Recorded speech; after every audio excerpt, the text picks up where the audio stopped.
All right, everybody, what is going on? Good morning. Hope you guys are doing well on this Tuesday. And I know that this is kind of old news. This passed through the news cycle like a week ago. And I know that people aren't really thinking about this now, but I never really talked about this when it was happening. And there's really not a lot going on right now. So I thought I'd go ahead and kind of revisit this topic a little bit because it is interesting, and I didn't ignore it because I felt like it was uninteresting. I just kind of ignored it because I was focused on some other things that I thought were more important. But I want to talk a little bit about a rumor. I think Seth Wickersham of ESPN started it, and it gained a little bit of steam after he talked about it a little bit in one of his ESPN articles. I don't really know where we are with it now, but yeah, let's talk about this a little bit. This video is sponsored by Prize Picks.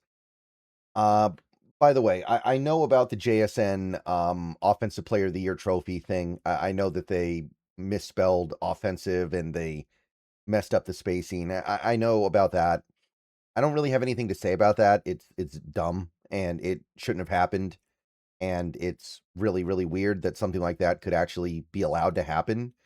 This is not some meaningless like Pepsi Air Player of the Year award or something like that. It's not even like one of those made up awards they use because they have a sponsor they need to satisfy, so they just come up with a new award they can give them.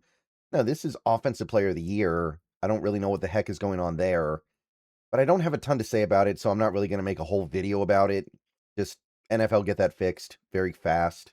Kind of ridiculous. We even have to say that, but yeah, I want to talk about this for a second. So about a week ago, a little bit more than a week ago now, actually, Seth Wickersham released an article on ESPN talking about the Seahawks sale process. And I already made a video talking about how apparently the sale is not moving as quickly as some people thought, and there aren't as many people interested yet as were expected. And we've gone over some of the individuals and entities that might be interested so far. And it's not the people you would have expected, although I don't think that's a surprise. I do wonder how serious of an offer those entities can put together ultimately. And I do suspect that given time, more people are going to come forward and it'll include some of the people that we expect to be involved.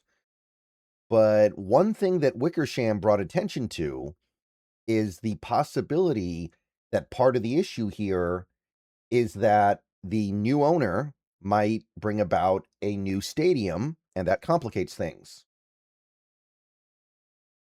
So I'm not going to go through everything here, but basically, Wickersham indicated that the Seahawks might also need a new stadium in the coming years. While a new venue could open up additional revenue in the long term, the politics and cost could be a fight in the short term. And this definitely got some people thinking. This definitely got some people talking about how do we need a new stadium? Does a new stadium make sense? How much would it cost? Who would pay for it?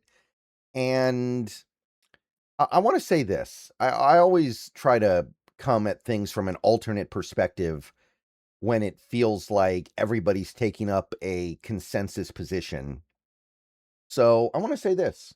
If there's an opportunity to get a better, superior, and ultimately more functional stadium, I don't want to just turn that down. If you like sports, then the best way to make them even better and more exciting is using the Prize Picks app, where it always feels good to be right. Prize Picks makes daily fantasy simple. Just pick more or less on your favorite players and build lineups with a few taps. Whatever sport you're into, and obviously we are now firmly into the NFL offseason, so we're all about baseball. We got some basketball, we got some hockey, whatever it is you like. Prize Picks gives you a fun way to stay locked in while you're watching. Definitely make sure to use the promo code HMA. Prize Picks is hooking up users with $50 in lineups after you play your first $5 lineup. If you use that promo code, that is HMA. I've had a great time on Prize Picks so far, so definitely get on over to it, check it out, and make sure to get your lineups. And don't forget about Team Picks, where you can pick winners, spreads, and totals on any major game. So download the app now, use HMA, and get on over to Prize Picks, where it always feels good to be right. And remember, always gamble responsibly. So I don't want to just sit here and say, oh, we definitely don't need a new stadium, because there are definitely stadiums in the NFL and just in the world in general that have that claim obvious superiority over Lumen. That being said, I definitely don't think the Seahawks need a new stadium. Like the Kingdome, and I've been to the Kingdome many times, or I went to the Kingdome many times when it was still up. That was a place that was genuinely falling apart, and it was becoming a problem to play there. So you needed a new stadium then. So much so that we actually spent a little bit of time in Husky Stadium back in the day while the new stadium was getting built, because getting out of the Kingdome was so crucial. So I don't get that sense with Lumen. And I know that there are nicer stadiums out there. Obviously, you know, the Cowboys Stadium, the LA Stadium, they're bigger, they're technically better. But I don't see anything with the Lumen Field Stadium right now that is necessarily wrong. I do know that as long as we play football in Lumen Field, and this is one thing that some people will go back to, we're never going to get to host a Super Bowl because Lumen Field isn't enough stadium for a Super Bowl. But my counter to that is that something we even care that much about? Like, as an objective football fan, I don't need Seattle to host a Super Bowl. I don't think Seattle's a Super Bowl city. That's not because I think the city is bad, but to me, the Super Bowl should be in a warm weather city. I think that there should be a specific set of stadiums that always host the Super Bowl. Miami, what do they call it? The Hard Rock Stadium, I think. New Orleans hosting a Super Bowl. That makes sense to me. Vegas, I guess. I know that Vegas isn't necessarily perfect for my comparison here, but there are a subset of stadiums that I think make a lot of sense for hosting the Super Bowl for a myriad of reasons. Maybe Dallas. Maybe the Dallas Stadium works well for hosting a Super Bowl. You can probably find a few others that work pretty well too. Even though it's not necessarily a warm weather city in February, the LA Stadium makes some sense because it is such a new, modern, nice stadium. I don't know if, even if Seattle got a great stadium, is that a city you want to be hosting a Super Bowl?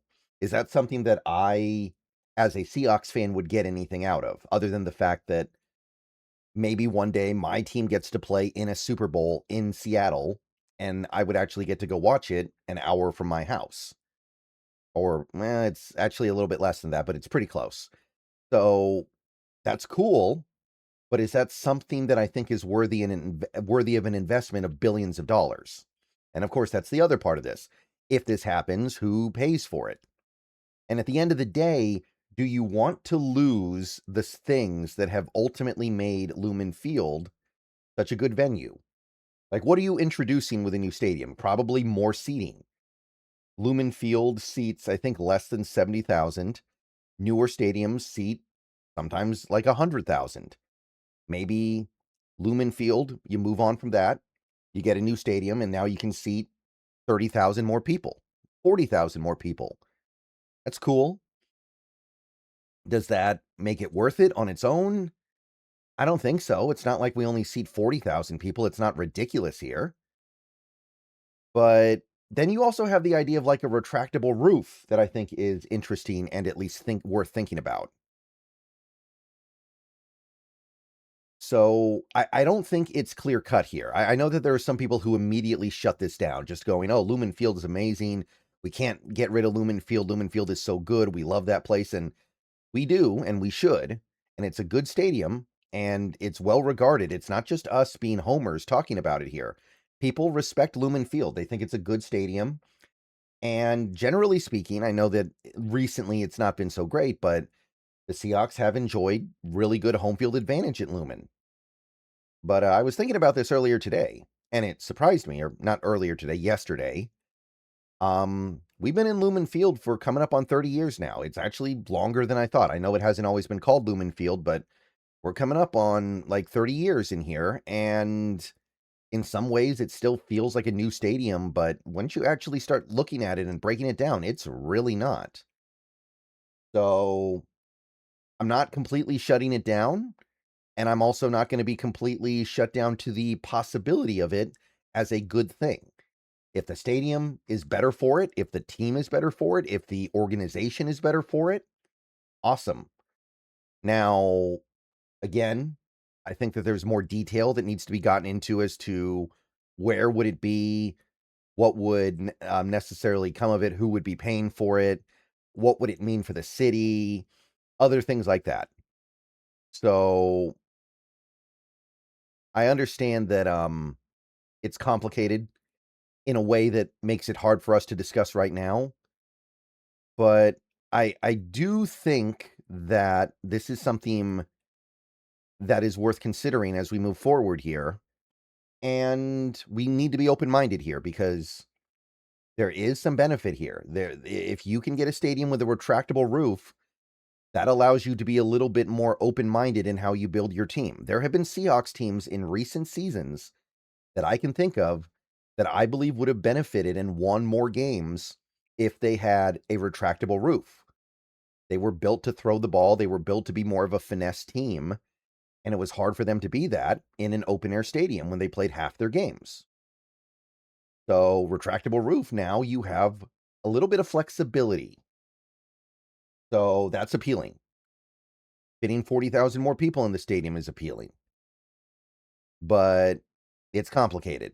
So, I know I didn't really come to any solid conclusions here because there's no solid conclusion that you can get to. We don't even know if this is really a thing right now. But it's certainly notable. So, let me know what you guys think. I'll see you guys later. Go Hawks. Everyone have a good rest of your day. We'll see if anything else happens, but things are pretty quiet right now, and they may stay quiet for a bit. All right. Go Hawks.